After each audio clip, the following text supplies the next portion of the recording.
Bonjour, c'est Lisa Léon Félix, coach en stratégie financière et business. Je te souhaite la bienvenue sur ma chaîne. Donc ici, je parle d'entrepreneuriat, d'investissement financier, de développement personnel. Donc si l'une de ces thématiques t'intéresse, je t'invite chaleureusement à t'abonner, à cliquer sur la petite cloche en bas à droite. Comme ça, tu vas recevoir les notifications et tu seras averti de nos nombreuses parutions de vidéos chaque semaine. Elles vont te donner du bon contenu, business, investissement, comme cette vidéo-ci, et ça va t'aider à augmenter tes revenus. Deuxième chose que je te propose de faire, c'est d'aller en bas dans la barre de description. Tu vas avoir un lien sur lequel tu cliques, tu pourras remplir un petit questionnaire très rapide à remplir, et en cadeau, je t'offre une demi-heure de coaching où tu vas mettre en place, nous mettrons en place ensemble tes premières stratégies pour aller vers tes premiers résultats financiers et accroître tes revenus. Donc sans plus tarder, entrons dans le vif du sujet. Tu veux investir dans l'immobilier, mais tu ne sais pas comment faire. Tu as envie de t'enrichir et de rentrer dans ce créneau qu'est l'investissement immobilier, mais il te manque des techniques, de la stratégie. Donc, je te propose à travers cette vidéo de déblayer un petit peu le chemin, de défricher un petit peu tout ça.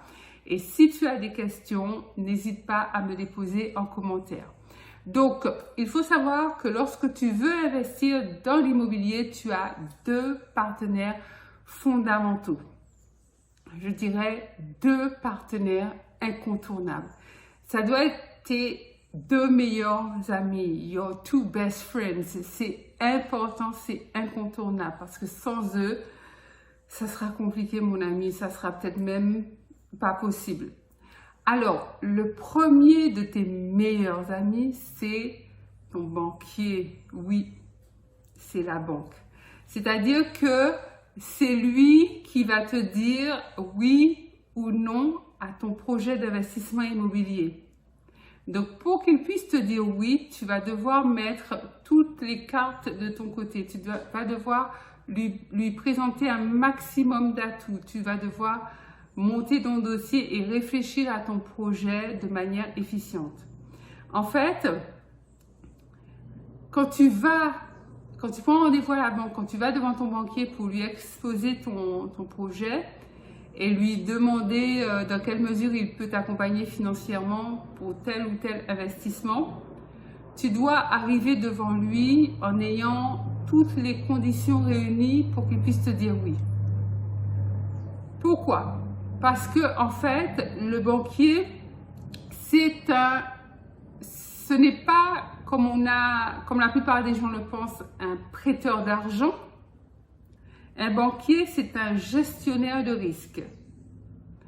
Et en fait, il va te regarder, il va regarder ton dossier, il va regarder ton compte et il va dire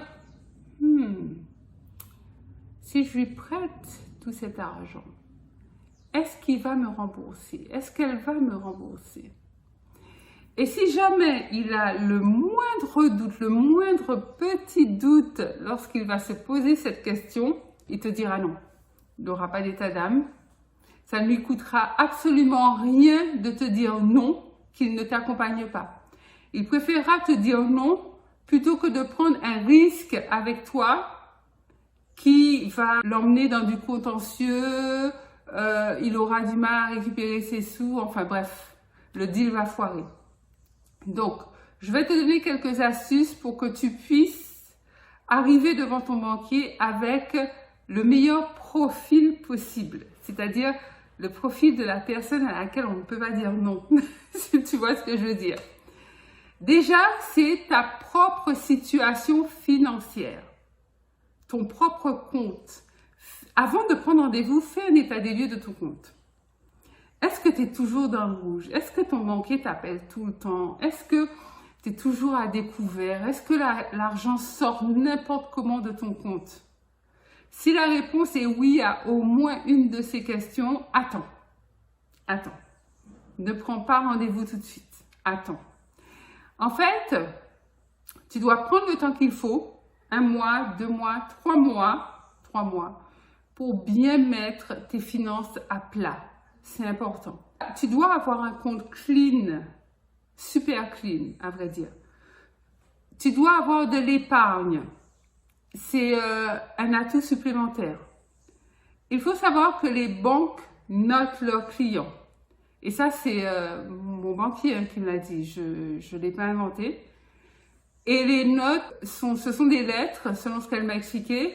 Et ça va de A à D, je crois. Donc A plus, A moins. Un peu comme le système anglo-saxon où au lieu de donner des notes chiffrées, on donne des notes avec des lettres. Donc, en fait, plus ta note est élevée, plus tu sais que la banque, il y a de grandes chances qu'elle te dise oui.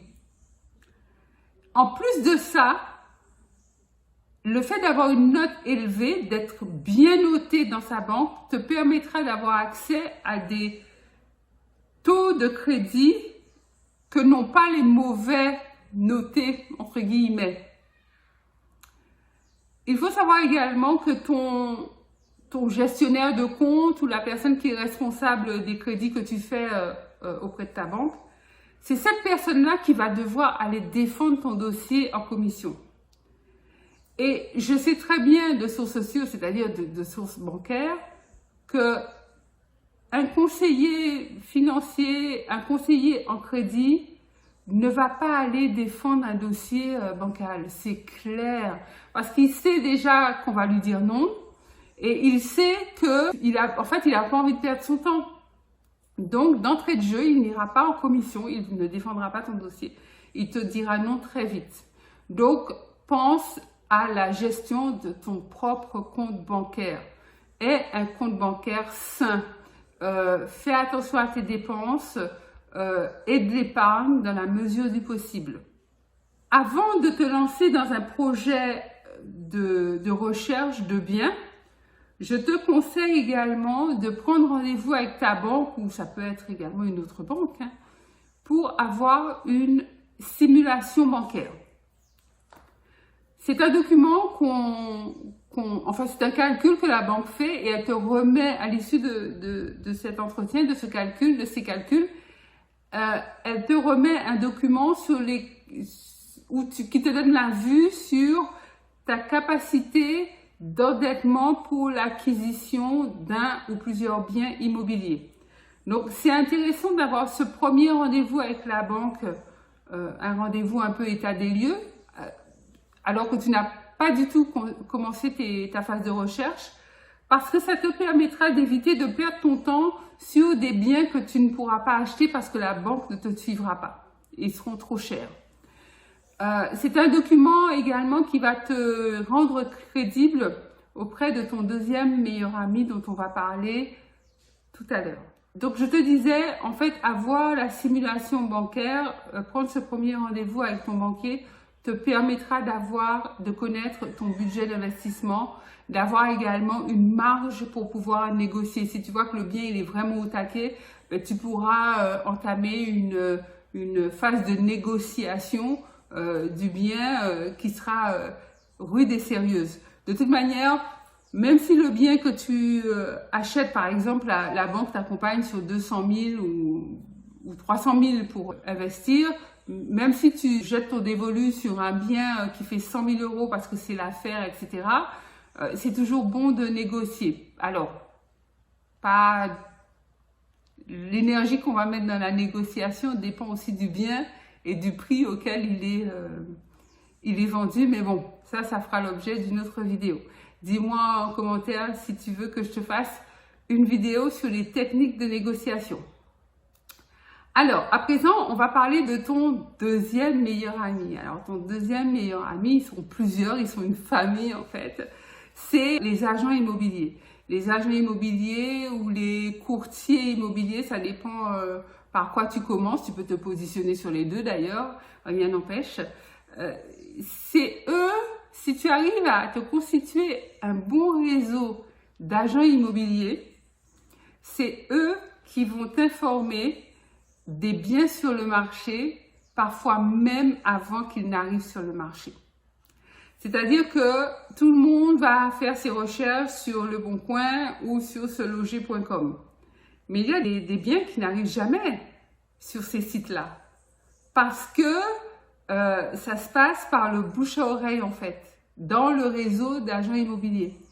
C'est-à-dire que les agents avec qui tu es en bon terme, tes bons potes, tes meilleurs amis, en fait vont t'appeler pour te dire ben voilà, il y a tel bien qui va arriver sur le marché demain, on le rentre en mandat là, donc si vous êtes prêt à passer à l'action, on peut le visiter dès ce soir parce que demain il sera sur le site. C'est vraiment un très beau bien, il va partir très vite. Tu vois, ça peut être un peu ce genre de choses.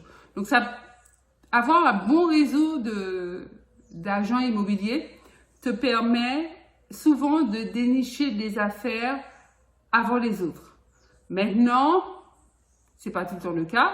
Donc, tu peux mettre en place la méthode classique qui est de regarder les annonces qui sortent.